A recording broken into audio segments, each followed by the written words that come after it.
I'm not going to drive one. I don't even have to pay for my gas because Minnesota does. Something's wrong.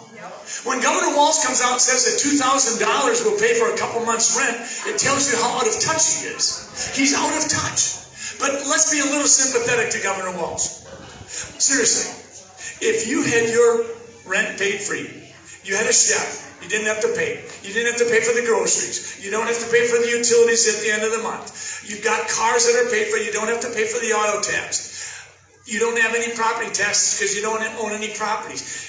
You can see how easy it would be to get out of touch, and that's what's happened. The economy is problematic. Governor Walz thinks that it's more important for him to play Santa Claus. I say this is the time where we say, what would it take for Minnesota to be a state that gets rid of its personal income tax? That's the question we should be asking.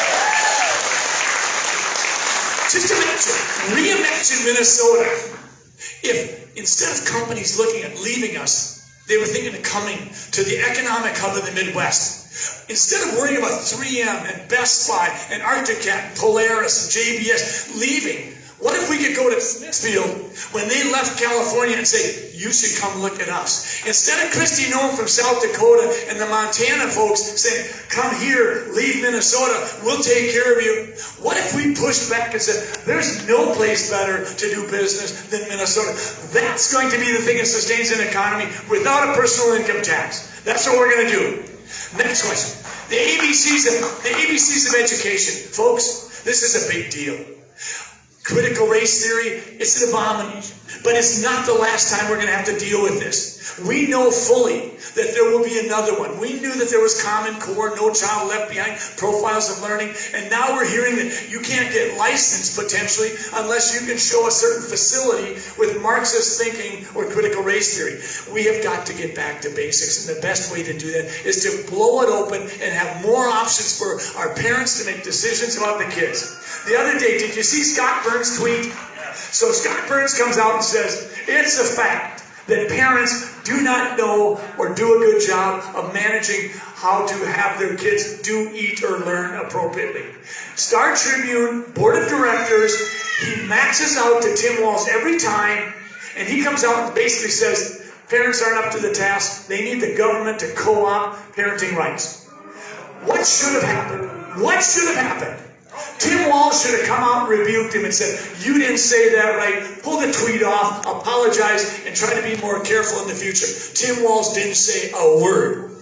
That guy now has taken his tweeting private because he doesn't want to be embarrassed again. But the message is there. Tim Walz is absolutely willing to let the government encroach on your parental rights. And he's absolutely willing to encroach on your health freedom.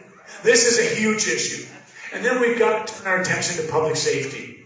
Honestly, folks, having more cops on the street corners isn't going to do the job. What we need to do is respect the work they do. We need to see a cop and say thank you.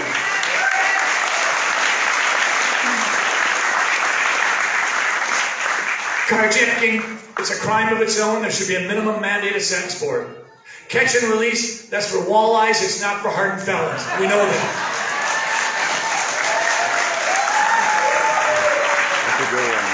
If someone wants to deface a public edifice, yes, they're going to be prosecuted, they're going to spend their time, they're going to pay their fine, but they're also going to make restitution. We have got to have restorative justice. We cannot allow people under the age of 18 to think that they get a free out of jail card because they're not yet 18. A lot of the carjacking is being done by 15, 16, and 17-year-olds hired by people over 18, and they know exactly what they're doing. And as long as we're talking about this, could we finally, once and for all, put the hammer down in this state on child pornography and human sex trafficking? This has got to stop. So here we are. We know what the issues are. We know that Minnesota's on a path that's not sustainable. So we're asking, what do we do from here? We acknowledge the fact that virtually everyone here has had some pretty hard times to weather in the last couple of years. Every one of us has seen someone who whose lives have been turned upside down, whether it was a death from COVID, whether it was a loved one having to die alone in a nursing home, whether it was a grandchild that was locked out of school, whether it was your business locked down, you couldn't go to church, but you could go to the largest candy store in Minnesota. These things hurt. They hurt all of us. But the big question is, okay, who's going to step up? Who's going to step forward? And it has to be us, all of us. And I'm not just talking about Scott Simpson or Karen Attia or Dan. No, I'm talking about every one of us. We've got to get out of the spectator seats, into the arena, take the slings and arrows and say, we are going to stand strong. We will not flinch. That's what you need to do every day for the next 142 days.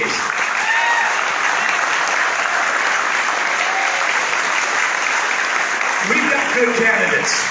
I was just looking at a piece of literature from Karen. It's Karen Attia. She's running for the Senate. And then Mr. Simpson. Scott Simpson. I said Simpson. I'm sorry. I was thinking of the Simpsons. So sorry, Scott. I owe you a check. I'll write one for you. Promise. Promise.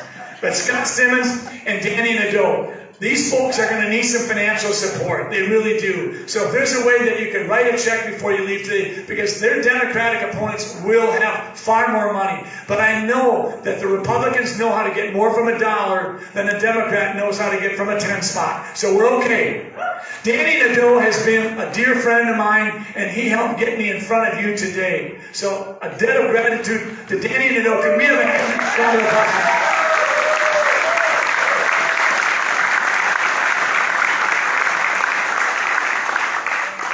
Folks, here we are.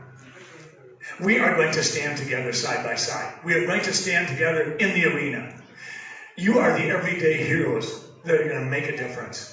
We are going to take the fight to Tim Walz. There will be no quit in us. We will go day after day after day. I have 5 events today, and I feel a little lazy because at 8 o'clock tonight, I get to read my grandchildren a book before they go to bed. So I'm taking it a little easy today. But we have got to take the fight to Tim Walz. We have got to win. And when we win, we really do heal Minnesota. And when we heal Minnesota, you know what happens? We never look back. Thank you so much, folks. Here we are.